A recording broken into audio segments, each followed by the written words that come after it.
Hi there, you're listening to Unnatural Selection, the show about newsy type stuff and things. My name is George. My name is Tom. And my name is Adam. And with our powers combined, we are Unnatural Selection. Make sure you visit us at our salubrious home on the web, unnaturalshow.com. Big week this week, guys. Big week. We've got some Halfway. international stories. It is halfway for the election.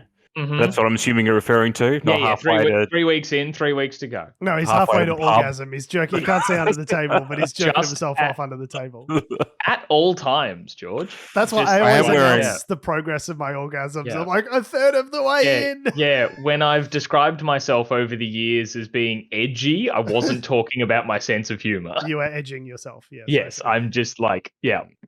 We're pleased to know that I am wearing my pajama pants on the bottoms, which you can't see, but I am wearing this nice sweater on top, which is completely useless for those people listening on an audio medium. And I came here in nice hard pants. I feel disrespected, Adam. I dressed up for the show, dressed for the job you want. I have dressed I'm wearing jeans on my right upper now. upper half, in fact. Emphasis on hard pants. Top story. Elon Musk has decided to buy Twitter for $61.4 billion dues. The world rejoiced. Yeah, which equates to what, no like news. 40-something billion US dollars? Yeah, in The real dollary dollars. due to US conversion is, I don't know. Shit. Yeah, the dollary do is actually a bit weaker at the moment, so it works out to be a bit more. But he's proposed to buy the company at $54.20 USD per share, which is over and above what it's trading at time of reporting. So The settlement hasn't gone through yet, but No. it's been agreed upon. There's I think a contract in unanimously place. agreed by the board, so the Yes. board are happy to sell it to him, so it'd be kind of this shocked is what's known if that as doesn't a happen. hostile takeover. So the board aren't really super happy about it, but because they have a Yeah. fiduciary responsibility to the company, which is to say to return the maximum amount of dollary dues to shareholders, they have no choice but to legally accept the option because it is over and above, accept this buyout because it's over and above market rate. Yeah. Funny because So- like a week or two ago, they were sort of resisting it. They're like, no, Elon Musk can't join the board. No, he Well- was like, I'm not going to join the board. And they're like, it's a good idea that he's not going to be on the board. Here's a history of this dumb story. So Elon Musk was like, I'm buying up a bunch of Twitter. And then Twitter's like, hey, do you want to be on the board? Because then we can kind of control things a little bit. And because you're kind of a bit of a loose unit, Elon. Yeah, you're a loose cannon. If we get you inside the building, then there'll be like, if you have to act as a fiduciary towards the business. You can't say a bunch of fucked up shit about how the platform's trash and you're going to remake it. From outside, that like if you're inside the tent, you have to help us. You can't hurt us. Yeah. And Elon's like, no. It was like, what if I buy the tent? How about, yeah, exactly right. How about I just buy the whole fucking company? And I can do that because I'm America's oligarch. And so now we have a situation where Elon Musk is, going to buy the company, take it private, and it's his own personal plaything at, George, he's going to enhance free speech. He just really loves free speech. He's going to make it so Can I free just say, with speech. Elon Musk, like, I know he's meant to be like fucking Tony Stark or whatever. The man doesn't have the first fucking clue about what free speech is. Like, it is a I very will say that. basic, like hearing him speak about the topic, I'm like, this is like a sophomoric understanding of what fucking free speech is. Like, you want, like, hearing on Slate's Political Gabfest, Emily Bazelon, they're sort of like a legal person on the panel, was just like, yeah, I am a lawyer. Like, I study free speech. Like, that's my thing. This guy has no fucking clue what he's talking about. Yeah. Like, it's not, it is literally just like a guy in first year uni, just like, yeah, free speech is like fucking important as, man. It's like this woke culture. What can we even talk about anymore? It's just your pass, puff, pass. That's the rule. Yeah. I mean, It's like he does come from a software background. Obviously, he's one of the guys who sort of Well, kind worked at of. PayPal, I mean, or Tesla started has. PayPal. So Tesla. he was a big part of PayPal, which was obviously like purely software. Obviously, he acquired a stake in Tesla, and so do you guys know he didn't start Tesla? No, I don't think he did. No, he started SpaceX. But Tesla yeah. existed, and he like purchased a controlling interest and took it over, and then like makes out that he's started this company. I was just like, oh, okay. Hey. What? Billionaires fudging their self-madeness? Yeah. And so what? It's what was my point? I've lost my train of thought. That his software background credentials. Yeah. So I kind of like with PayPal, yes, but like SpaceX and Tesla are mainly hardware companies. Like Tesla has a software component, but I very much doubt he's sitting there doing the coding himself. So it's like I don't actually really know. It's like a very murky kind of area. Like the idea that an American oligarch, and I say that like quite seriously, has just purchased one of there's 3 real major social networking platforms: Facebook, Instagram, which is Facebook, and Twitter. And the fact that like one oligarch owns 2 of those and now the other oligarch owns the other one, I don't know. It really bodes pretty poorly for like independent thought and media. It's like quite consolidated. If this were newspapers, they wouldn't allow this to happen. This would be the anti-competition, anti-competitive legislation would apply here. Antitrust. The right? future where corporations are more powerful than governments. Yeah. But he said that he's going to already there. I was going to say the future. Future. The time is now. Yeah. It's like a 1980s like Terminator thing. It's the future. 1997. Corporations are bigger than government. Own everything, and then they just like talk about political. They're just like it's a Coke advertisement that like comes out of a hologram instead of on a TV, and they're like, "Oh, crazy! What a crazy dystopia we live in." We're like, we live in the fucking metaverse now, bro. That's nothing. Yeah. Called meta. Yeah. I think this situation's been interesting, I suppose, because I know at first, like, the way my reaction to this news, the journey that I went on, I found rather interesting, because my first instinct was, oh man, Elon Musk's a fucking tosser, like this is bad news. And then I think about it, go, well, and I saw other people sort of think this as well. It's like, oh, well, okay, so Twitter was owned by these billionaires and now it's being owned by a different billionaire. Whoop-de-fucking-do. What we had wasn't, you can't just be like, oh, this billionaire's bought it. It's going to be bad now. Well, a billionaire already owned it. What it was like, oh, okay, fair enough. But then I've seen all his free speech stuff of like one, just his thing of he thinks just people critiquing him. He's like, that's free speech and I will allow that to happen. But he also shares like random clips. Oh, thanks, mate. Yeah. Oh, all hail the great magnanimous Elon. But he'll still allow us to criticize him. What a benevolent God he is. But he also shared like clips from things like I think it was the like Joe Rogan's podcast or whatever, where framing it in the mind of like, look at like Twitter's left-wing bias getting owned by whoever was on the panel or whatever, some fuckstick. But being all like, yeah, you guys have a left-wing bias, and the topic that they were talking about was having a policy to like Twitter having a policy where if you report that someone is intentionally and maliciously misgendering a trans person, I heard. Yeah, I remember this clip. That is harassment, or like, you know, that's bad essentially. And they were being like, that's your Twitter left-wing bias. Get fucked. And Elon Musk is here being like, yeah, it is their left-wing bias. And you've seen his fucking, I don't know, what are his fans called? Musk sticks? I don't know, but like his like fucking fans or whatever jumping up being like, sick, when this deal goes through, I'm going to be misgendering the shit out of everybody because now we can now because Lord Elon will allow it. And I'm like, oh, this is bad. Okay, this is real bad. It's it like, and people were talking about like maybe he was going to let Trump back on the platform, and Trump's like, I wouldn't get on your shit platform anyway, and everyone's like, of course you would, Donald, of course. What he's like, no, I'm going to be on truthy social. What's my thing again? Truth. What is it?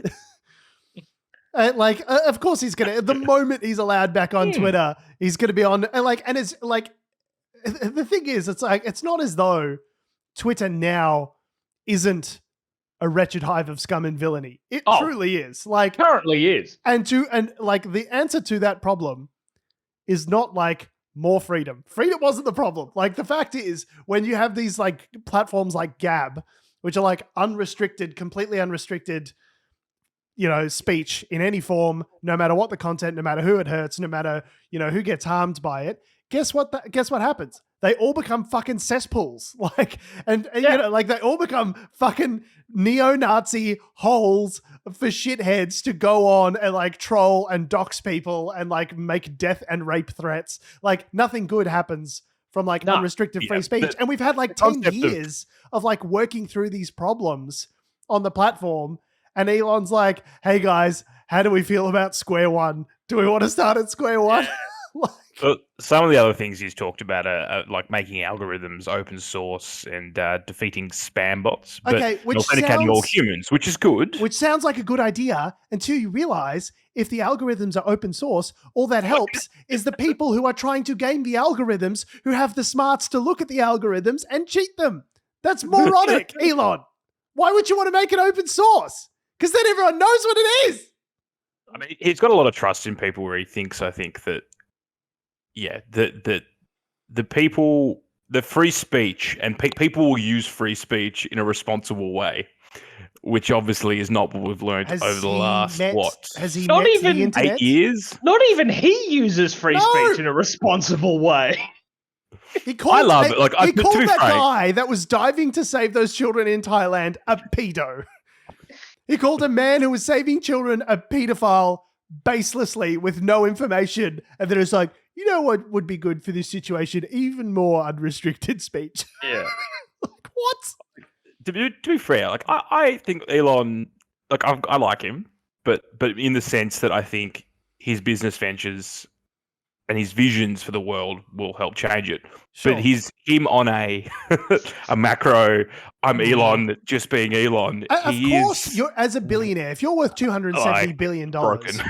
you might think the world's a pretty good place because it's treated you exceptionally well. Yeah, If you're right. the world's richest man, you might Yeah. have a rosier view of the world than some other people might. But like, Interestingly enough, if he I got hasn't, born like, into an emerald mine, I might think the world was Oh. pretty good. Like, Oh, I just lost George there. George? all right, I'm George here. has got the I recording. know he's there. so All right, yeah, he's all cool. good. Yeah. But interestingly enough, he isn't paying for this out of his own pocket. He actually has got the whole thing financed, which means he's, I'm assuming, borrowing it. so if he's that's what borrowing that against means. a portion of his shares. Generally, the ratio is like 2-1 in terms of how much you can borrow against your shares. So a part of it's just like going to be financed by some banks. Some of it's going to be financed by borrowing against his shares. So he's not even selling Oh. some of his shares necessarily in order to. This is how rich. When you're rich, Yeah. I was you going to don't say, even I'm need borrowing to more have your forever. own money. Yeah, to I'm a make money. finance dum-dum, but it's really weird that a guy who's worth $270 billion needs to borrow 60 more to Oh, buy This is how Twitter. rich people avoid paying tax. Like this is a whole Yeah. side tangent, but this is because It's they so never dumb. actually Liquid sell cash. anything. Yeah, they have Yeah. very little in liquid cash. What they do is they have these shares. The shares are appreciating in value. What they do is they borrow money against those shares, and that's what they use for their spending money. And then in order to pay back the loans later, once those shares have increased in value, they take out another loan. So it's like this like Russian nesting doll of like loans paying off other loans to completely avoid ever having to sell the shares. Because if you sell the shares, there's a capital gain implication. You've made a Yeah. gain, and then you then get taxed whatever it is, 20% on that gain. Well, So if you it's never easy to- sell the shares and you're just paying off getting new bigger credit cards to pay off the previous credit cards, it means you never pay any dollars in tax. If anything, the interest on those loans would probably be a write-off. It's crazy. It's kind of like I guess if you had a house and you can use that as Borrow a against the house. borrow against the house to buy something another else. house Sure. or another whatever it may be. Yeah. See, Adam, Except- I'm a millennial in my 30s. I'm struggling to picture that. Yeah. Well, Tom, You're going to have to slow down. Explain it to me. Yeah, have Little- house. a little sidebar for later. We'll circle back to that and talk about housing policy later, which I'm sure everyone is dying to They're like, listen please Oh, talk to me I'm- about housing policy in detail. I'm 2/3 of the way there now. Let's go. to. I had just a reference to the start of the show. I had a brunch this morning, and we were talking. Well, the this is why you don't have a house. Yeah, Too much smashed That's avocado, it. mate. You fucking idiot. in You South moron. Yarra, it was You an fucking absolute idiot. I premium. had brunch in South Yarra today as well. This is why we can't afford homes, Tom. No, of course not. But the I conversation did had a go piece of toast. to the conversation did go to housing policy, and I started on a rant. Like I got like 10 Oh. seconds into the rant, and I went, How many mimosas in? "I'm going to stop. I'm going to stop right now because I'm going to get podcasty." And they were like, "Yeah, that's probably a good idea. Thanks, Adam." I have definitely had this experience when I start getting on a jag like at a family dinner, Mm. and then there's kind of this look of like, okay, You're doing bud. your thing. Yeah, it's like, yeah, George, buddy. rein it in. Rein it in. Yeah, so I'm familiar with that experience. Yeah. But speaking of Elon Musk, it's probably a good way to transition to the other major conglomerate in America, which of course is Disney. And this article which you shared, George, I had a bit of a read, and it goes for a while. This is from Yahoo Entertainment, but obviously the saga that it's talking about is a real thing happening in the US, in Florida right now. There's a sentence I never thought I'd hear. This article from Yahoo Entertainment's long. It's surprisingly detailed. It's surprisingly detailed. I'm like, Right. oh, is this Good just for like a them. little puff piece he's posted up? No, it's an op-ed. Yeah, it turns out like Disney apparently now has offended the alt-right and the shit's couldn't getting avoid it. real. So essentially what happened was Disney, okay, so there's a few things. Florida, terrible, has announced what's been called the Don't Say Gay bill. Yeah. So the Don't Say Gay bill, as it's been colloquially called, essentially forbids teachers, or I guess other public officials as well, from discussing any issues to do with gender or sexuality at public schools with kids under grade 3. Yeah. So, and this like sounds perfectly reasonable. Like, why would you be teaching my kids about sex if they're, a grade 1? It's not just about sex. Except that like, gay people exist in the world outside of sex. butt sex. Yeah. And like, so it's not entirely a sex thing. It's not just exactly. So when you say like, oh, dad dropped me off at school, and some other kid says like, my daddy's dropped me off at school as well, the teacher's just meant to go, and they're like, why does Kyle have 2 daddies? And the teacher just like abducts the child, throws him into a white van, and just runs him over to the other side of the school. Yeah. Like, it is. I don't think it is possible to live in the 21st century and not have discussions of gender and sex, the even language in a very sanitized way, come up in the classroom, and it's threatening teachers with jail time essentially. And I'm pretty sure the purpose of the bill is to, and you're not going to believe this, make trans people feel unwelcome and try and erase them. Like in our discussion I think it was last week about the federal candidate here in Australia who's all about whether or not trans women should be competing in sport and all that. The goal is that they wish them not to exist. Yes. So it's like, don't acknowledge them, don't talk about them, because hopefully then they'll go away. Goal. It just goes to show how fevered the brains of Republicans are, especially in Florida. That I don't know. Do they genuinely think that, talking about indoctrination, we're not going to allow indoctrination and grooming of kids. Everything's about grooming. We're grooming kids for sexual assault. Like, there's a number of things wrong there. It's like, just because talking about diverse sex and gender issue things does not make your kids of a diverse sex and gender. Like, just like talking about a penis doesn't make me hungry for penis all of a sudden. That's not how it works. And like the idea that gay, trans, lesbian, bi, LGBTQI people are inherently predators, like baked in within that idea is that they're being groomed to be sexually assaulted, right? So it's like so many problems all rolled into this one quesadilla of fuckery, this turducken of wrong-headed thinking. So that's good analogy. That's the Don't Say Gay bill, right? A little cannelloni of cuntishness. And that came in earlier this year, I think, wasn't it? Yeah, recently in the last couple of months. Yeah. Anyway, so that's that part of it. Then we got the Disney part of it. The Disney part is like Disney's had internal meetings in years of late where they want to, in stories that they tell to younger kids, they want to be a little bit more diverse in the kinds of characters that they're showing. They've never had like an openly gay character.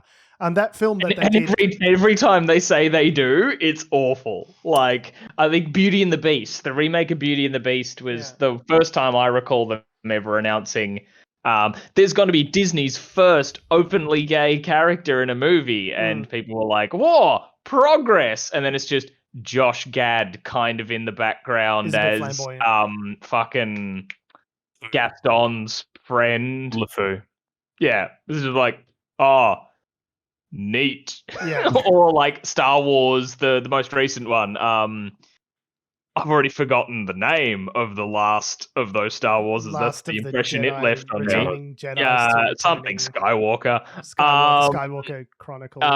Yeah, that they said there'll be a same-sex kiss in the movie, and everyone was like, oh, "Are Poe and Finn gonna kiss?" Because of that, like, huge, like, bisexual energy the two of them had across all the other movies, and then two women kiss in the background for like half a frame, and then it smash cuts to a slug alien looking disapproved. Like, it's fucked. Look, like, yeah.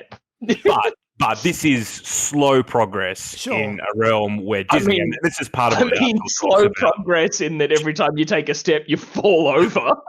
But in the sense forward 2 steps, falling on, tripping all over your dick hole, and instead of falling on a dildo. Like, in the sense that it's very slow progress. That in part of what this article talks about is that Disney has been for the longest time like right wing, and to the point where quite conservative, very conservative. Like Walt Disney himself, was very, anti-labor movement and all that kind of stuff. And there's this concept that that I guess Disney have, they're the American value. It's that sort of like classic American value thing, which they've sort of perpetuated for like what 50, 60, 70, however long it's been, 1940s. Their whole branding is very much like, it's a Disney movie. It's appropriate for kids. Yes. And so the moment that they put things in their films that right-wing nutbars don't like, then they'll be like, well, what? We can't trust a Disney movie around our children anymore, and that'll be a huge headache for them. So Disney has always been like, tried to publicly stay out of these sorts of stoushes. Now, people within Disney, like of late, have been saying, "Hey, like we're talking about wanting to do more progressive, like showing more diversity in our films, but then like we're publicly, we're supporting candidates financially that are like ruining that. So maybe we should. That's an internal like cognitive dissonance that we need to resolve as a company. Literally donating to Republicans in Florida." Yeah, who were pro this voted this bill. Yeah, and people who work at the company are like, I don't want you to do that anymore. And there was this, like, Disney tried to like split the baby. It didn't quite work. And then, so anyway, eventually they've reluctantly been sort of like dragged kicking and screaming to be against this don't say gay law. And Republicans have just like had a shit fit about it. So they've just, like Republicans are losing their mind. They're saying like, they're going to withdraw like the corporate status of Disney in Florida. Like Disney in Florida is like one of the largest employers. Disney World is. Disney World is in Florida. Yeah. It is one of the largest centers of employment tax revenue in the state. And the Republicans are like, fuck you. You don't get to have free speech in our state. Continue donating to us or we will burn your house down. Which is problematic. It does feel more like a standover man, more mafioso than but wolf and some pigs, shall we say? It's not just, this is where it gets a little bit scary, is that it's not just obviously the Republican movement. It is further than that, where it's become alt-right, fringe theory, conspiracy theory land, and it centers around this gift card from fucking 2015. So now we're getting to the story. All that we just gave you was all fucking context. Background. That was all context. None of that was the story. I feel insert meme from The Office. Corporate wants you to, these two pictures, Republican Party and the super alt-right weirdos, they're the same picture. Yeah. Continue. All right, I just had to describe that visual meme. But yes, a gift card from 7 years ago. There's a gift card in 2015 from the Disney blog, the Disney Details. It includes an image of the card that was displayed in stores. And $100, not bad. $100 gift card, not bad. Someone's been a very good boy at Christmas and has a wealthy uncle that is donating to some Republican political candidates, most likely. As well. You've received a $100 gift card from Disney, and there's Mickey Mouse with Minnie Mouse throwing her arms around Mickey Mouse. Yeah, just a nice hug. Him a big hug. Now, I would display the image, but I'm like aware that Disney is famously litigious, so I'm probably not going to do that. But here's the thing.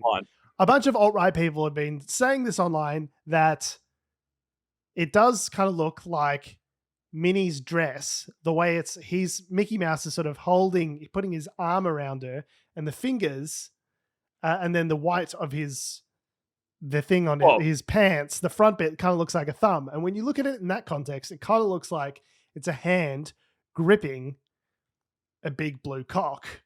It does kind of look like that. But I mean, I'm looking at it, and I think it looks like a cock. I can see it. It wasn't my first thought. Like, I looked at the image, I was like, it's just Minnie wearing a dress. But then once you see it, it's like the blue dress. Like, once you see it, you can't unsee it. But like, and that's as well. Like, I don't know if it was the fact because I got to this image through an article, headlined, "In Minnie Mouse's dress, right wingers see a penis," and then I saw the picture and I'm like, yeah, it looks like a penis.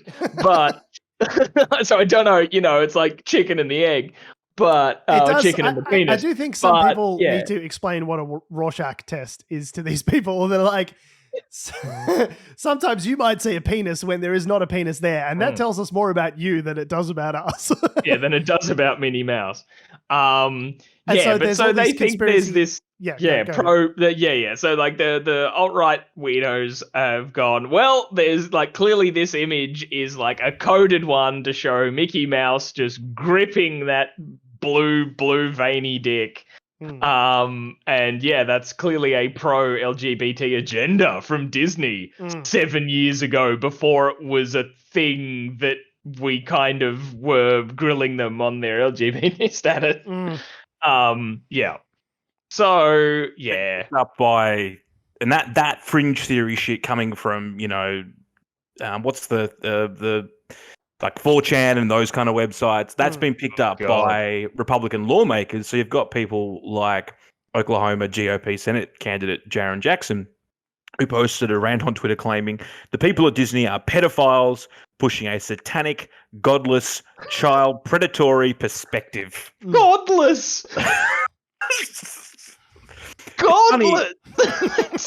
And so strong. Godless is. I know he called them satanic, but you're right. Godless is that really stinks. Like calling them like fuck sticks or like cunts or whatever's one thing, but godless, satanic and godless, which seems like a contradiction in terms. So just to probably the extra layer on top of this story and why this picture relates to the previous things we talked about is there was a hashtag, which was, I think, hashtag boycott Disney from memory. Okay, was it hashtag Mickey loves cock or something? Because then I'd be like, oh, okay, no, I think there's actually something happening here. Disney might actually be pushing that. Can I venture a tag on that? It should be Mickey loves Dickie, surely.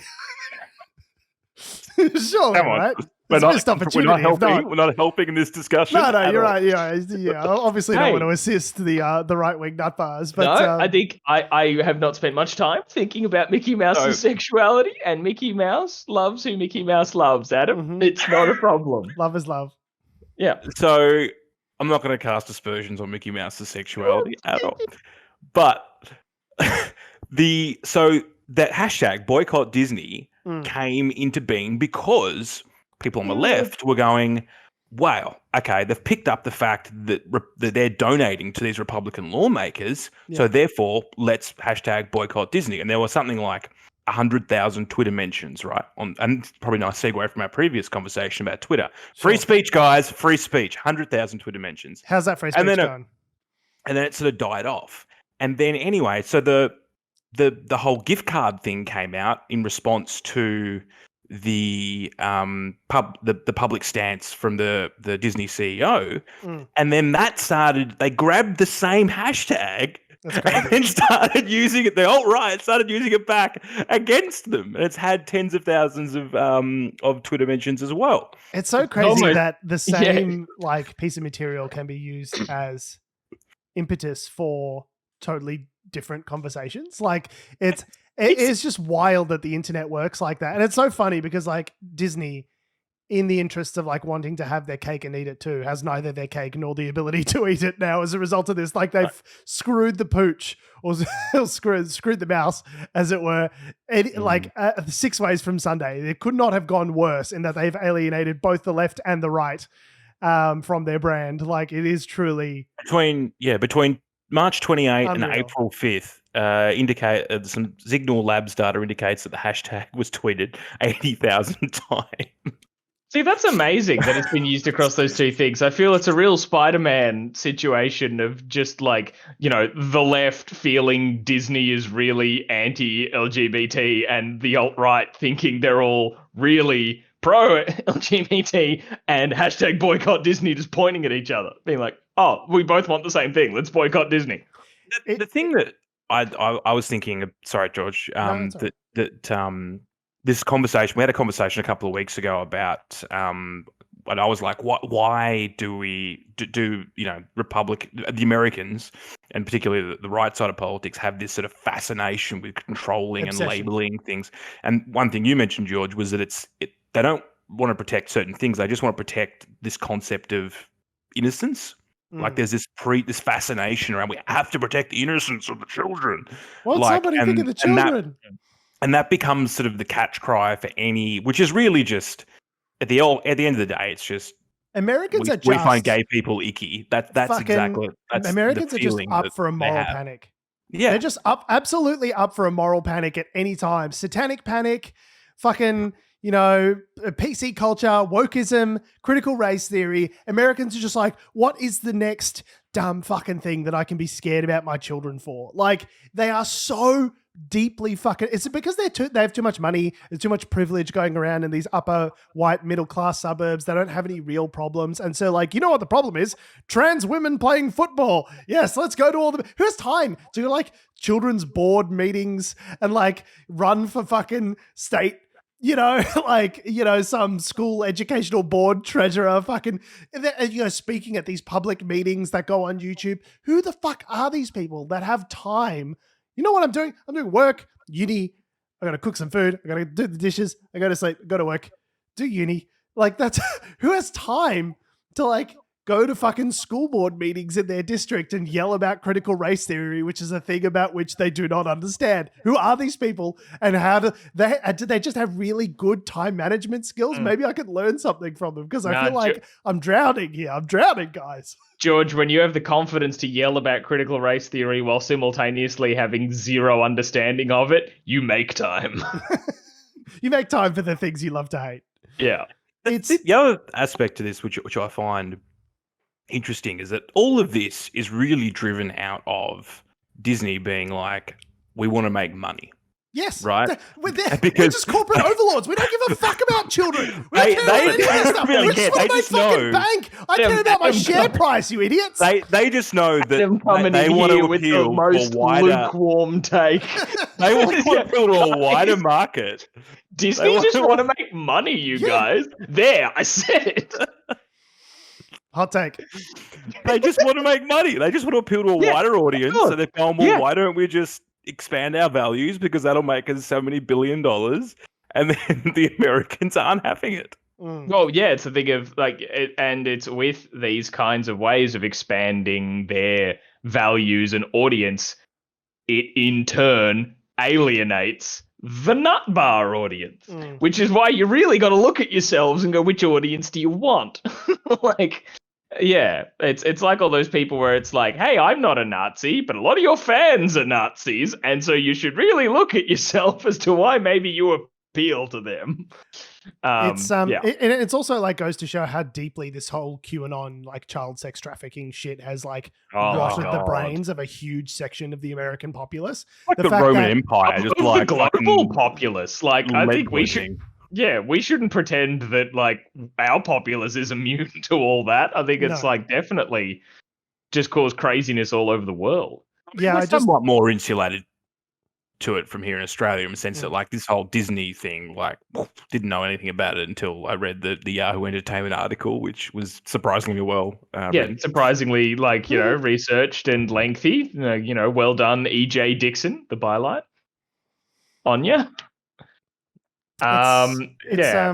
It's funny how mainstream these ideas, like it used to be, I don't know, in the 80s during the Satanic Panic, when they was saying that children were getting, little kindergarten kids were getting raped at kindergarten, like, and people recovering memories and all this sort of stuff. And like heavy metal music fucking turning people video into games or killing, making the Columbine kids go and shoot up the place. It was like, people are scared, but it didn't seem, well, maybe, I don't know, I was quite young, but like it feels like it's real mainstream now. Like these views about grooming, and anyone who doesn't like what you have to say about a particular issue, it's like you're on the left side of politics or you're grooming children to rape them. Like every accusation is now like you're a child rapist. And it's like, it's real hard to come back at someone when the grounds of the argument are being held on that playing field. Yeah. When It's the thing the of opening salvo in any discussion is you're a child rapist and you have to defend that. No, I'm not a child rapist. That makes for a kind of a spicy discussion. That's part of the reason. Yeah, that's where the the won't somebody please think of the children thing is so effective, because I guess it's a universal kind of thing of who doesn't love kids, and we want kids to be happy and unmolested. So it's like it's that exact sort of thing. I saw someone phrase it really interestingly as well, actually, just purely on the what's with the fascination around particularly like these of queer culture and labels and all that sort of stuff. And I can't remember who it was, but I just saw it phrased in a really interesting way where they said that to these people, being gay, for example, isn't something that you are, it's something that you do. Like you go gay for something. You like that, and framing it purely as a sexual thing of being gay is something you do in a sexual act, not who you are, like part of who you are as a person, like all the other aspects of sexuality and just identity. And like that really resonated with me. I was like, yeah, that is really kind of how they fix it. That's how it's so sex based when they bring whether or not children should be allowed to know that gay people exist, because to them it's purely a sex thing. I just think it's a fear. It's a fear of it's a gay people are icky, and that scares me. And I think they think it's weird because of that. Yeah, they think it's weird sex.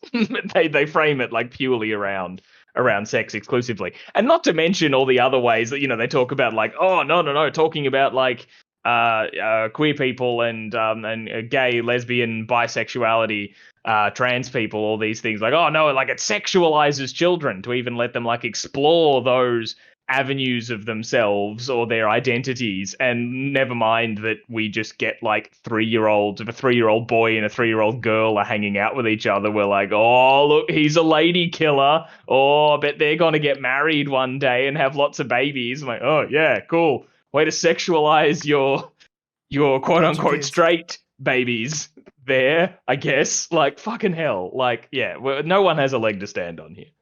I have the right-wing Hungarian politician who's gone to a gay orgy and had to flee. But I smile every time I remember that story. Sometimes the news is good.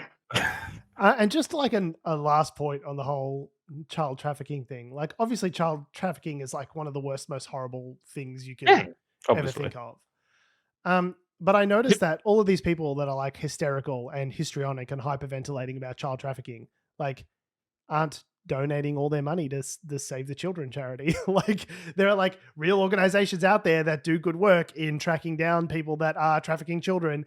And like, as far as I'm aware, Save the Children hasn't had a total explosion in their donation numbers, but like people are going through furniture catalogs trying to work out that like this particular furniture catalog is like code for ordering a child online. Did you guys hear about that story? It's like a year ago. Do you remember this? No, are you I thought you were just making something up. So this is like, that's a thing. I have to get the details, but yeah, like basically people online were like, this furniture catalog has got like it's like a real expensive furniture, and that doesn't make any sense. And each one's got a code, and the code must be a code for like ordering a child as like a sex for like child sex. And like, this is what these people are like balls deep in. You know how you and I play Horizon Zero Dawn and we're like, have to play all the side quests. These people are like, I have to find all the pedophiles on the furniture sites on the internet. Like they have a completionist mindset for complete nonsense. They just open up a furniture catalog and they just see little question marks just appear all over it. Yeah, it's that meme of Zach Galifianakis with the maths just like appearing all around his face, like doing the maths on how to track down the pedophiles. So many points of interest. So it's too much. Like, they'll, go and like harass people and dox people and all this sort of shit online, thinking that they're pedophiles, like that guy who went into Comet Pizza with a AR-15 to like liberate the kids out of the basement, but there's no basement in Comet Pizza. And like they'll do that, but they won't like donate to a charity that like actually does something about child trafficking. Like that seems to me the most obvious thing, that if I was an issue about which I was concerned, that seems like stop number one. But and heck, that could also just be a thing of financial inequality in the States as well, that maybe these, like, just because these people are like insane and following QAnon doesn't also mean they're wealthy. So a lot of them probably aren't wealthy. That's part of it. So there's why the Republican movement's probably exploded, is that get out the guillotines. Yeah, we could get into a whole argument about the social inequities. Speaking of social inequities, let's start talking about Minnie Mouse and a gift card. Yeah, talking about Minnie Mouse and Mickey likes Dicky, and then we ended up in a very weird. To be frank, it does look like a penis. It does look like a penis. Once you see it, you can't unsee it. That's the thing. I think that picture does not pass the does it look like a dick or a swastika test whenever you do graphic design. I reckon an animator was just having a bit of fun. Greenlight it.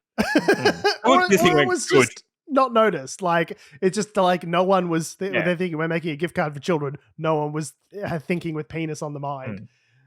But once you see it, it is hard to unsee. Anyway, speaking of social inequalities. Parodies? I was going to go with social inequalities. Charities. Charities. Are we talking about Guide Dogs Victoria? Oh, we could go into that. I was thinking social inequalities, the promise to roll out a royal commission into Robodebt. Okay, just seemed like a nice thing. After. So back over here, we're done with America losing its mind over Minnie Mouse's penis dress. And here in Australia, we're halfway through the election. Woo!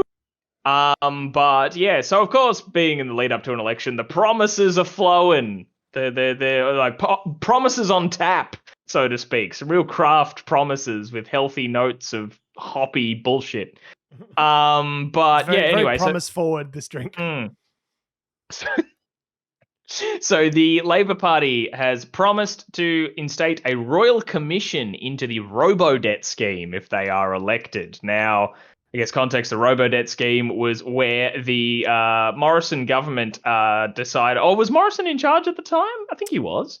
No, it was pre-Morrison. Abbott. Oh, was it? What year was it in? It was Abbott. They rolled it out in 2015. So it was Abbott's government. Start of Turnbull. But a government that a lot of the same people were in, though. But if you listen to Scott Morrison, it was Labor that started it. Oh, yeah. It was Labor's fault somehow. 9 years ago, it's still Labor's fault. Rolled out in 2015. And essentially, they just decided, hey, algorithms are great. Let's essentially use an automated algorithmic kind of process to decide who owes the government money. But the people that they were checking weren't, rich people who don't pay their taxes. No, it was welfare recipients. So, a machine decided whether or not a welfare recipient had debt that they owed. And a lot of the times, it got it really wrong. Yeah, aggressively wrong. And then was passed $751 million was wrongly recovered out of this process. Yeah. Step one. So, $750 million that they shouldn't have claimed back was claimed back. But on top of that, people were just sent debt notices that were fucking terrifying and killed themselves. Really fucked up situation. So, the idea of a royal commission into that sounds like a good idea. Because probably a lot of heads would roll. And it's just very funny in that the Labor Party's promised to do this royal commission into it. But Scott Morrison says, no, we've addressed the issue. We've addressed the issue where we fucked up. She'll be right. The awful thing we did, we put that to bed. Why are you talking about the awful thing we did? Jerry Harvey can hang on to $68 million a JobKeeper. That's fine. That he didn't need when he declared a record profit. That's fine. But this pensioner did get $75 too much. So we will come at you with the full force of the debt collection agencies driving you to suicide.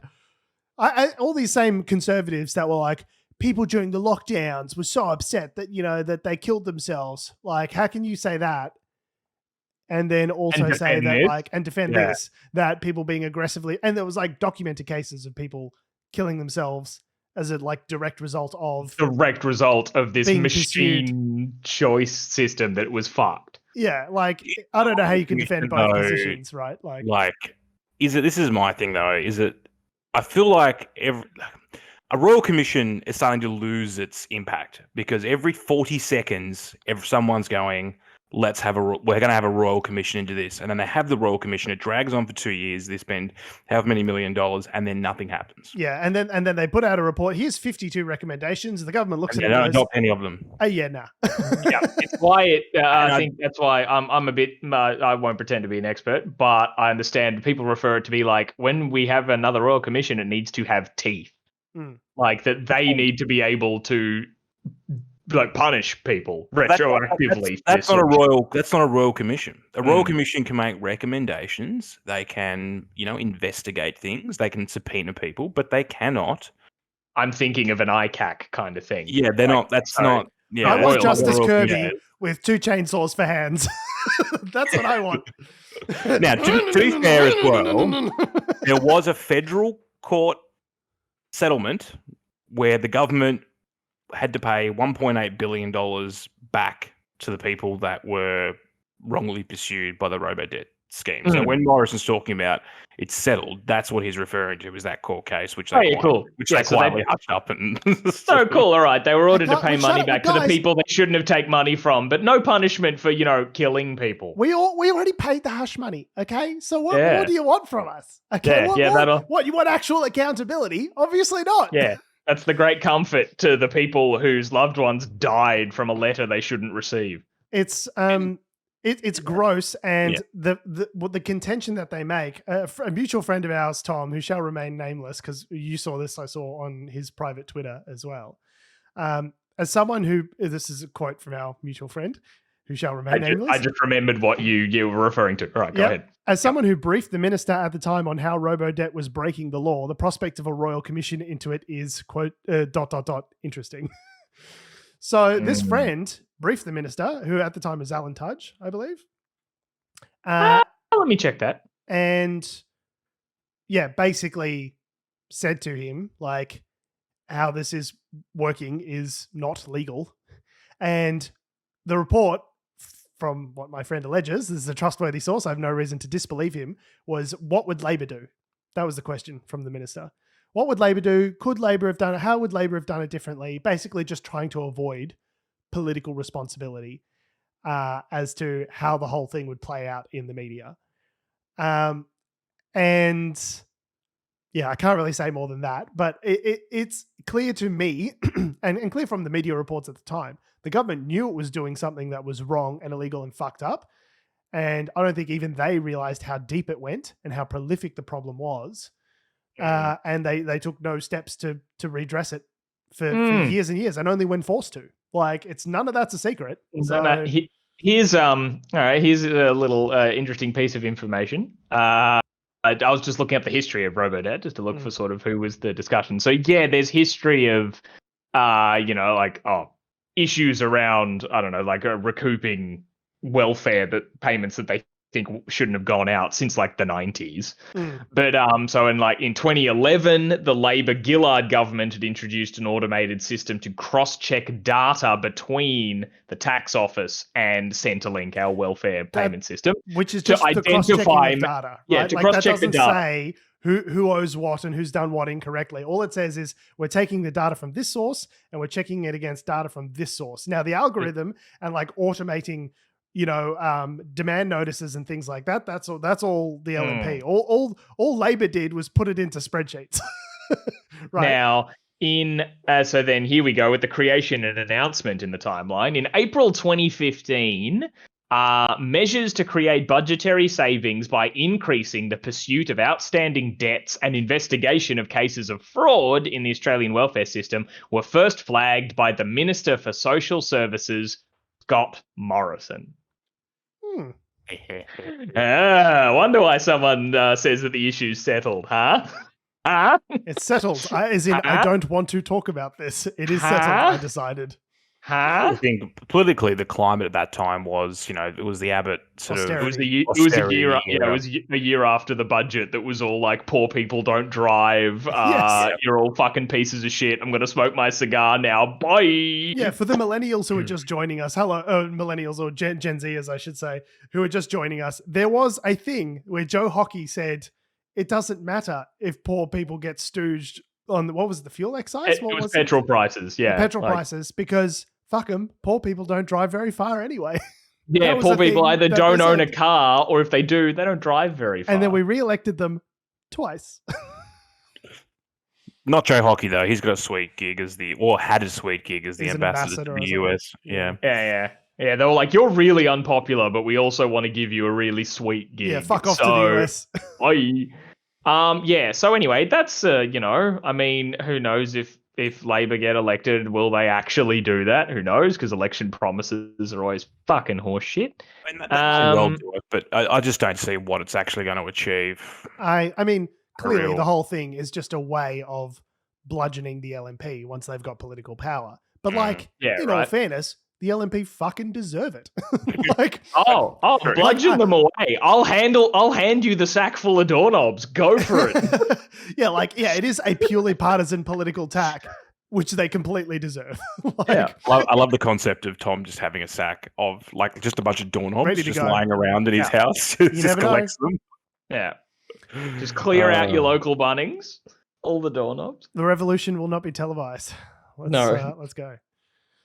What are we going to now? Housing or something? Or Guide Dogs Victoria. Guide Dogs. Yeah, let's jump back to Guide Dogs Victoria, following on from last week's story. We got to butter them up. We can't just dive right into housing policy. You got to lube people up first. Butter on the butter or olive oil or whatever you decide. So Guide Dogs Victoria has decided to stand down CEO Karen Hayes for endorsing Josh Frydenberg in Kooyong, Turns out that thing which she wasn't allowed to do and then wasn't allowed to do it, and maybe it would be stood down. It's so funny when I read something in the paper, and it's so funny that I know your career is over before you figured it out. It's like, hello, person I've never heard of, who I understand now no longer has a career. Welcome into my brain. If only you had the foreknowledge to be where I am now, maybe you could have avoided this situation. But yeah, unsurprisingly, Guide Dogs Victoria has stood down Chief Executive Karen Hayes pending an independent investigation into her political endorsement of Treasurer Josh Frydenberg. I've just conducted my own independent investigation. You ready for the results? She did it. She endorsed a candidate. And she wasn't supposed to. Using her office as a way of leveraging credibility for the political candidate, which you're not supposed to do. Well, it's not illegal. Investigation concluded. Well, no, it's not illegal, but it doesn't pass the sniff test.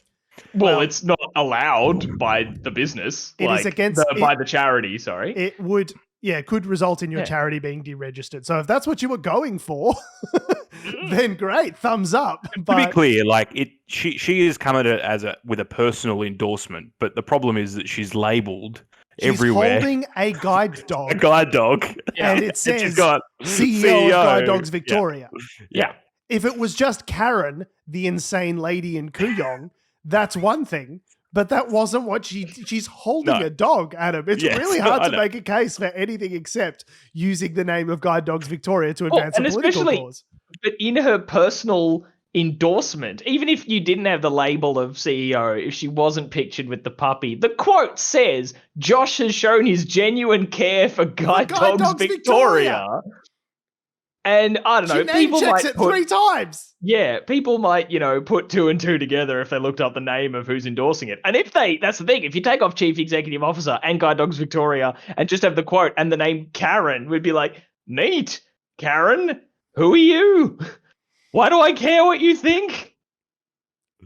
So the independent investigation is underway and ongoing. So I don't know if they got Clouseau in for this, but we'll see. Maybe Batman, he is the world's greatest detective. Poirot for sure. Poirot. Yeah. You've got to have, Poirot would be on this. He'd be all over this shit.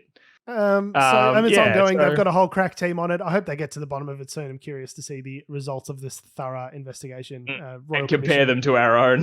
56-page report. Yeah, I reckon I probably got the vast majority of the information there based on my own independent investigation of having read the newspaper. But Possibly comment while there's an investigation going No, on. So we certainly have not. to let the investigation run its course. Okay. aspersions I will not cast. So housing policy.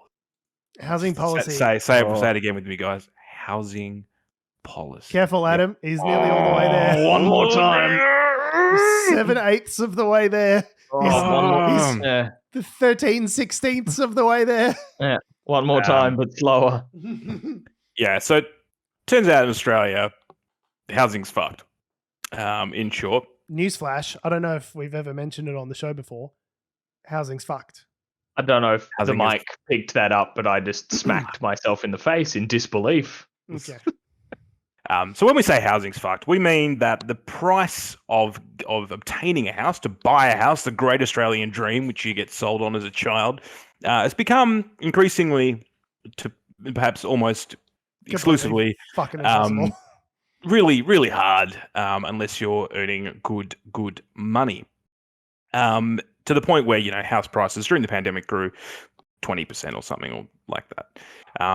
There was a period during the pandemic where I was reading that houses in New South Wales were increasing by like $1,000 a day or something like that. There was like a period of growth where it was like not just outstripping wages, but like like the money that was being generated by sitting on a house was more than people were earning in income, like at all.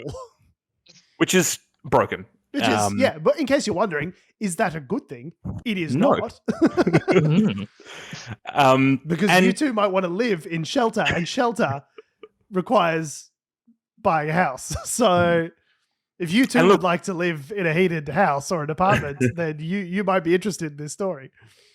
And we could talk for hours about this, but basically the short reason why it's increased over the last couple of years so dramatically is that demand increased because people were sitting at home with their cash and they wanted to buy stuff because they're not traveling overseas, they're not spending it on stuff they don't need. They had more cash and they decided to invest it into property. And it's a whole thing around. Have I been like, I never thought that I would be sad that Karens from Brighton can't go and travel to Italy in June. Never did I think that would be a thing that would upset me.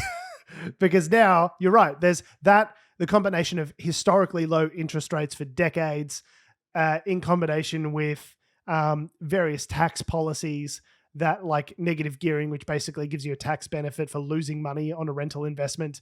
Like all of these things in combination. Super, like all this sort of stuff, that the concept of taking money out of your super to help pay for a grant. And I can't think of a worse policy than asking children to borrow money, or kids, young adults, to borrow money from their superannuation, make their future selves poorer in order to pump up the housing market now. I can't think of a worse use of superannuation dollars than that. But yeah, there was this policy where like government's like, oh, you can put money into your super and then pull it out and then use that to have a deposit.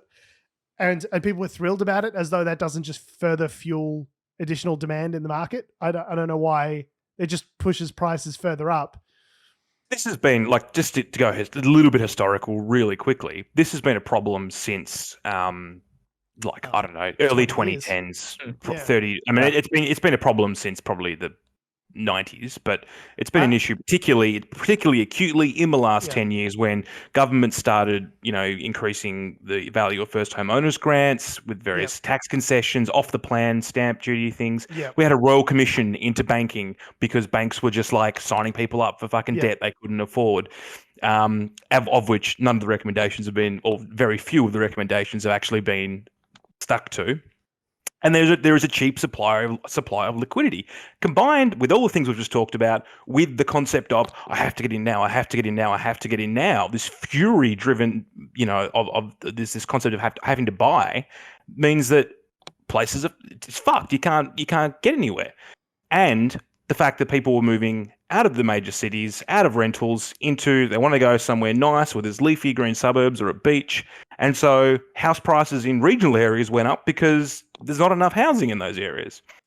Anyway. Oh, and not to mention like all of the other like what was that, the program House Builder, where the government matches the home builder or something. Where it's like basically the government's just like giving you money to buy a home, just further pushing up prices. Also, like shortages because of the pandemic, lumber and all this sort of stuff pushing timber up prices as well. Like it's making it difficult to build, I guess, and making it more expensive to build, and those costs then get pushed onto the consumer as well. And that's meant to be like the affordable way of getting into your house, is like buying off the plan, buying it early, paying the money up front so you can then get into a house, right?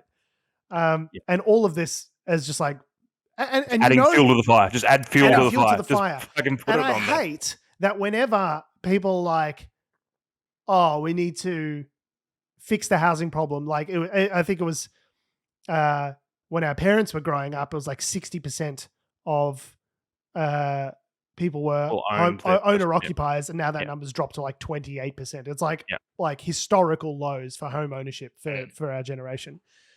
The response from government is always like, let's find new ways to like push additional people into the overheated market. Now you can have a 5% deposit rather than 20% deposit, and the government will guarantee the rest, and you can just push it. You just borrow $900,000 at 2% interest rate. Interest rates will never go up. Don't worry about it. You know, you're thinking about it. Don't think about it. I know they historically live at 5%, but interest rates will always be 2% somehow. You can just borrow $900,000 on your $60,000 salary, and that makes mathematical sense. Signed, the government. So all of these ways of dealing with the problem just like further add fuel to the fire and don't actually go any way to solving the problem, which is we need more houses. We need more fucking houses. It turns out we live in a capitalist society where there is this thing called the supply and demand equilibrium. Yeah. And if you just have lots of demand and you don't increase the supply, prices go up. Yeah. Mm-hmm. The problem being is 1 in 3 jobs in Australia are connected to the property sector. The only way to make significant wealth in Australia is through property. So no one really wants prices to drop because everyone would be fucked if that happens. Here's the thing, is like, especially when you got a 5% deposit, if your house drops by more than 5% and you're distressed, interest rates go up and you need to sell, and the actual value of your loan exceeds the value of your house, that's when you get something called the global financial crisis that happened in 2007, where people's homes were worth less than the loans owing on them. They're called underwater loans. That's why we have Big Shorts. I know there's other things about like, you know, insurance on those securities and bundling them up and selling them as a package of goods that look more attractive than they actually are. There's like other elements of the American economy, which as far as I'm aware, we don't have here. But it's still a real problem. If you've got a shitload of new entrants into the market and the bubble pops and their deposit is not 20%, which is a safe recommended level, but their deposit is 5% or 2%, then you've got a situation where a whole lot of people who are least able to service those debts are likely to be completely shit out of fucking luck. And that is a problem.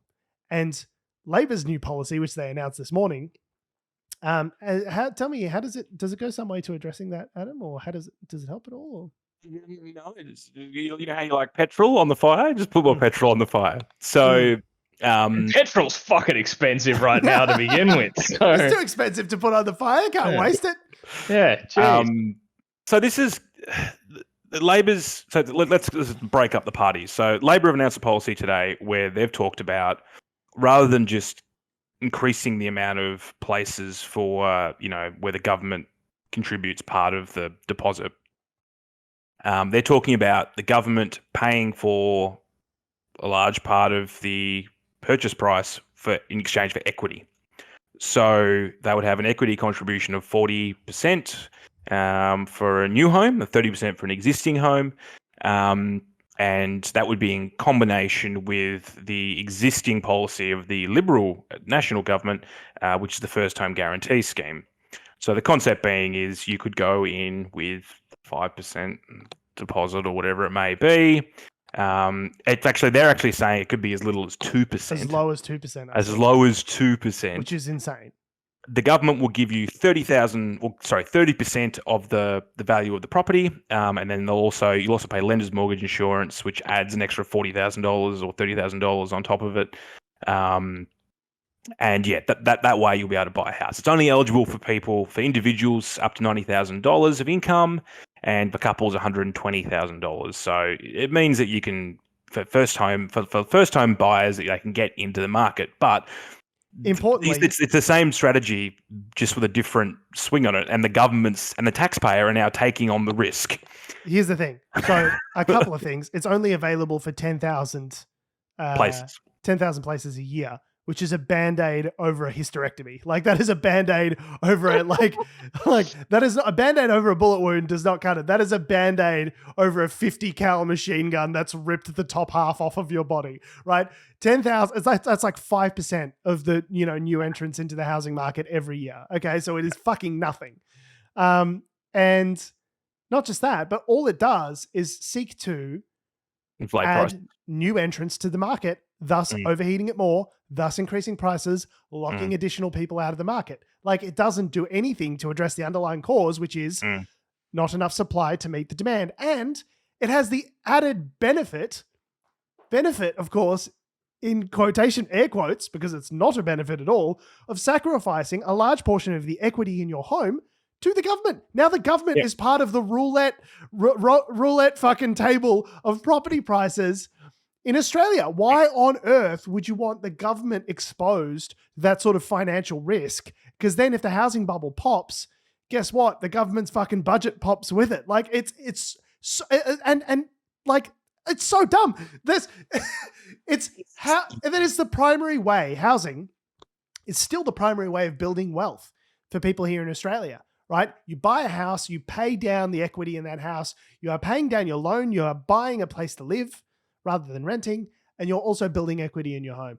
To the extent that most people are not left with like a multi-million-dollar stock portfolio when they retire, they're left with the family home, which is excluded from a means test, and they get the pension.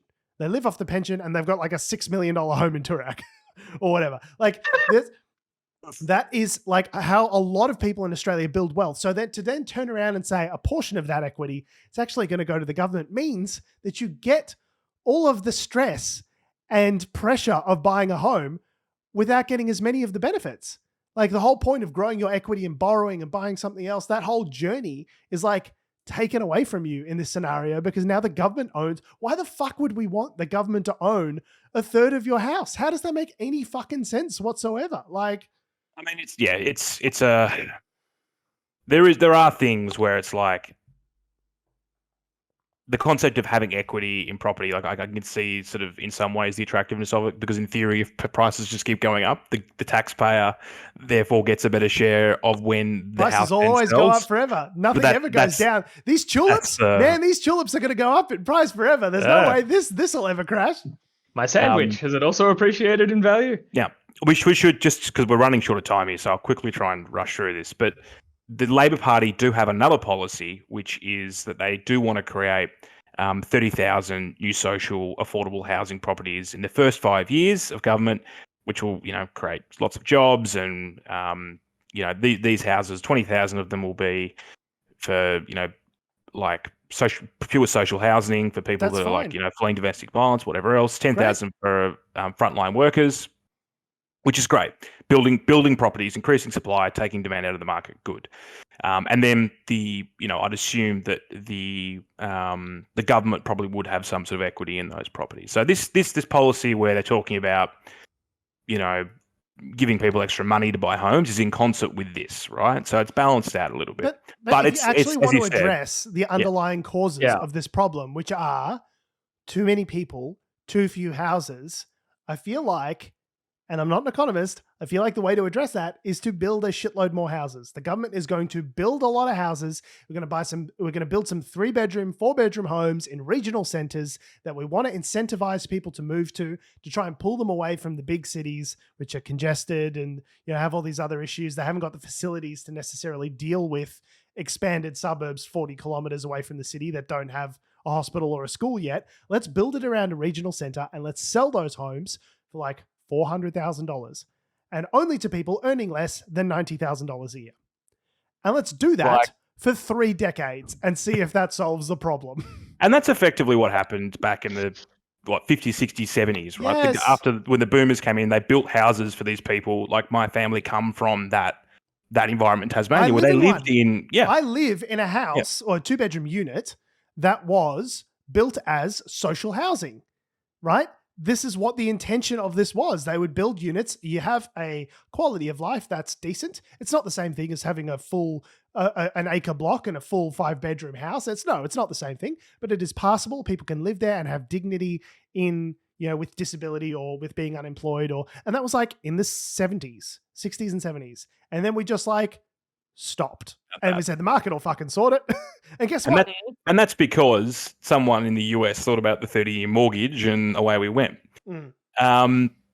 Now, in terms of the other parties, the Liberals are just doubling down on the existing thing, which is the shock horror, which is the where they contribute to your deposit for your home. And the Greens actually have the most progressive policy in terms of the number of properties they want to build in Australia. So if you're concerned about this issue, vote Greens. But none of this will be a silver bullet. We kind of need incredible reform across multiple sectors of government. Because even if the federal government says, this is where it gets really complicated. If the federal government says, yeah, we're going to fund, this many houses, and then have to negotiate with the state for planning laws and for actually to get it built, because the states tend to run their own housing commissions. Nobody wants to do and then the they job have to of go to the governing. councils and get the approvals through councils for all of these developments. And here's the thing, is if they build all of these houses, okay, and give them away at cut price, guess what'll happen? It'll take the steam out of the housing market. Nobody wants that. In actuality, they'll talk about housing affordability because that's what the voters are concerned about. But they're not actually going to do anything about housing affordability because all the state governments need them. They need housing prices to go up ad infinitum because they do their taxes, land tax, all these stamp duty, all of these ways of feeding money into state coffers are predicated on the housing market primarily. And so if housing prices go down, everything shits the bed. So they're not actually interested in solving the problem and doing the hard work of actually figuring out how to solve this problem. It's an infrastructure problem, right? Like train lines or level crossings or anything else. They'll just write a check. They'll go, yeah, we've got a problem for housing affordability. Something 5% on your home loan. Fucking get it in ya. How good is capitalism?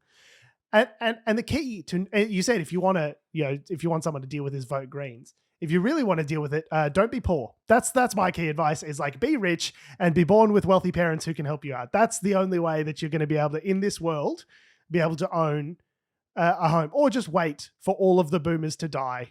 That's it, and just inherit something. Hopefully you've got some parents that own some shit and you can just inherit something. That's basically the only way of getting into the housing market.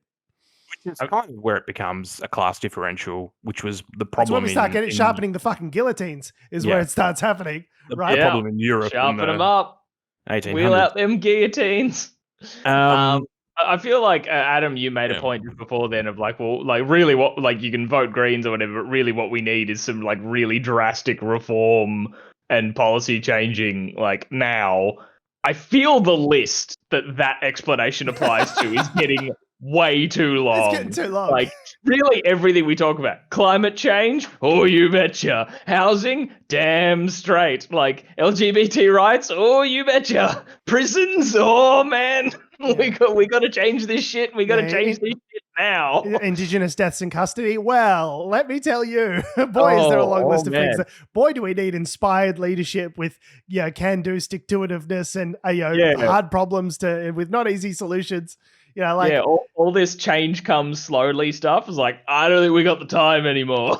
No, we're running down the clock on, good things take time. We've got about 10 years, according to the last IPCC report, to start fixing shit up before things go really pear-shaped. So time to talk about the hilarities of electoral candidacy, or is that? Yes.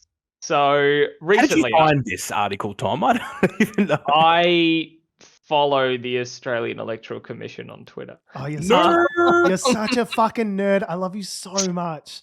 Honestly, sometimes my friends do things where I'm like, man, there's a reason that we're friends. 100%. No, seriously. Whoever's the Twitter guy at the Australian Electoral Commission is a fucking legend. Like, their Twitter account is amazing. Like, before we And they're even doing get some into good this shit story, on the AEC, like no joke, like in terms of like how to vote stuff, and like they're actually really onto it. I've been very, very impressed. oh, they're really onto it, but also they're like funny as well. Like, people will be like, tweeting random bullshit, and they reply with like memes, or like they'll actually like crack a gag about electoral policy, and like someone what was it, like Dan Illich, the Australian personality who did like the billboards in New York and all that sort of stuff. We talked about it. It's something like, hey, the Electoral Commission, is it still okay to draw a penis on your ballot? And they replied saying, a quick doodle would not make your vote informal, but it's really nothing our staff haven't seen before. Please don't draw from reference, though. What a legend.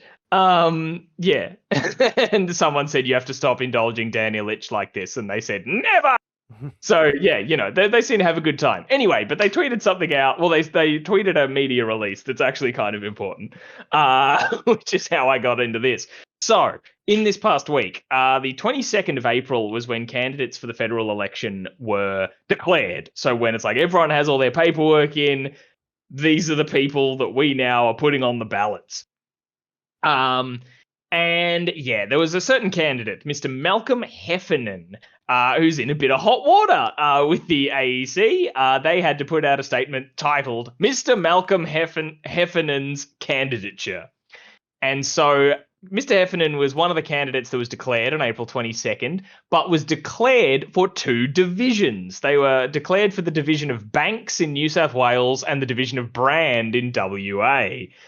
And being nominated for two electoral divisions, New South Wales and Western Australia, opposite sides of the country. It's not like he was in one 4-hour time zone difference.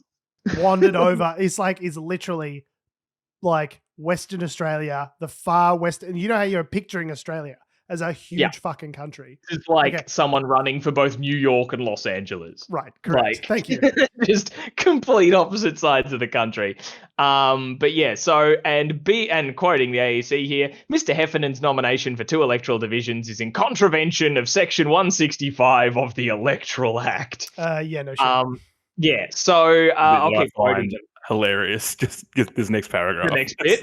All right, I'll keep quoting the AEC here, which is each nomination form, so the form that had to be filled in to be declared a candidate, each nomination form had a signed declaration that the candidate did not intend to be a candidate in any other election held the same day. The two nominations were for two separate political parties, Pauline Hanson's One Nation in the seat of Banks and the Australian Federal Party in the seat of Brand. Each nomination form had differences in the listed information, including a different date of birth and a different expression of the candidate's name. What the fuck? So Heffernan, who lives in WA, pointed the finger at One Nation, saying he only nominated for the Australian Federation Party after being told, quote, his services were no longer required by One Nation. In an interview with The Guardian, Heffernan insisted he had, quote, no idea, unquote, the party had submitted his nomination form and that he was, quote, massively annoyed, unquote, at the prospect of being investigated by the federal police. It's massively annoyed. By One Nation, but they still nominated him anyway. Is that what happened? Well, just the forms were still submitted, I guess. Like paperwork bungle, who knows? But anyway, the issue here, though, is since these... shit out. Yeah, so the fact that these declarations are now false, they've gone to the AFP or that sort of stuff, and there'll be an investigation or whatever. Glorious. But if he's found to be in contravention of the Act, which, again, investigations are ongoing, but, you've been nominated in two spots and that's in contravention of the Act. They might find out if the One Nation... submission was a complete bungling, and they go, oh whoops, no harm no foul, but if there is in contravened of that means he is incapable of being elected, but they've already printed the ballot papers, so he's on them. This is like when that dead guy got votes in the States. that you can we're at the point now where the papers are being printed. So Yeah, he's it's no too longer late. eligible, though. This is actually a legitimate way you could waste your vote. If you This vote for this happens guy. every election, in which this is Hmm. why I'm following the Wikipedia page, which has a look at disendorsed candidates. So the Animal Justice Party has lost 2 on April 27th. I just don't Because understand how, like, they if you had to can't even- resign from making bad comments about transgender people. if you can't even, well, I mean, bad to them or bad to anyway. We'll circle Well, back to I that. think it was. Pro transgender people. That doesn't. I sound think right. that the Animal Justice Party are meant to be pro transgender. And someone said anti-trans thing, and that's why. Yeah, well, we'll Yeah. see. It is so funny that the One Nation will insist, like, they're running candidates everywhere. Like, the One Nation is really serious about running a candidate in basically every seat. They insist that they can run the country as a fully fledged political party, but they can't even run a candidate well. They can't even get their shit together enough to organize some fucking paperwork. Get a Google Doc, get a fucking Google Doc together, and let's collab in real time on this, guys. It really seems like you don't know what the fuck is going on. Like, you can't even organize a candidate. How are you supposed to be thought to organize a fucking country?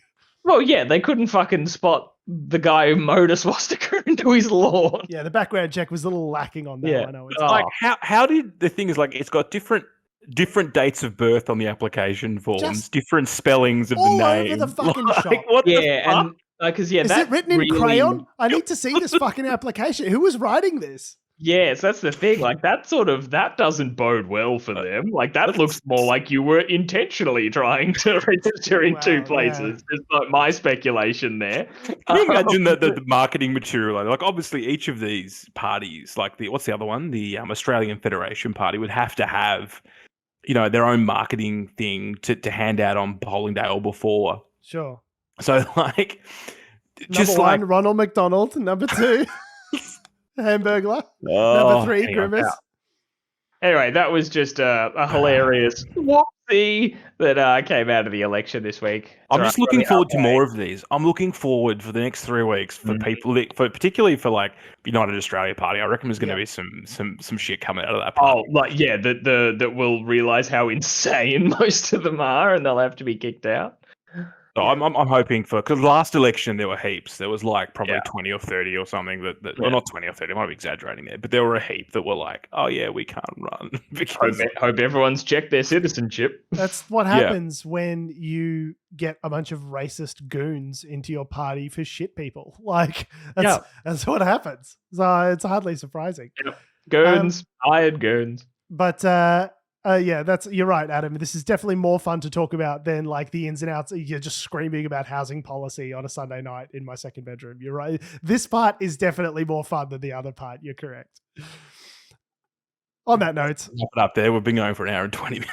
On that note, we have been, we are, and we always will be Unnatural Selection. Make sure you visit us at our salubrious home on the web, unnaturalshow.com. Make sure you visit us on all the social medias that have, do, or ever will exist at Unnatural Show. That's Facebook, Instagram, YouTube, TikTok, and yes, Twitter. Make sure you follow me on Instagram and Twitter at George Tsipos. You can follow me on Twitter at Tom D. Heath. Me on Instagram at AEC Doreen. And you can follow us to Free Speech Jail on Twitter, where Elon Musk will be setting us all free. Elon ahoy. Thanks for listening, guys. Love your faces. We will see you next week. Yeah, my fiance's just walked in and just started doing the truffle shuffle. And it's very strange. Shuffle is. Where Melbourne shuffle? Is it the Goonies?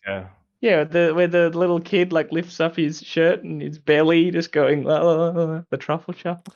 Thanks for listening, guys. Love your faces. We'll see you next week.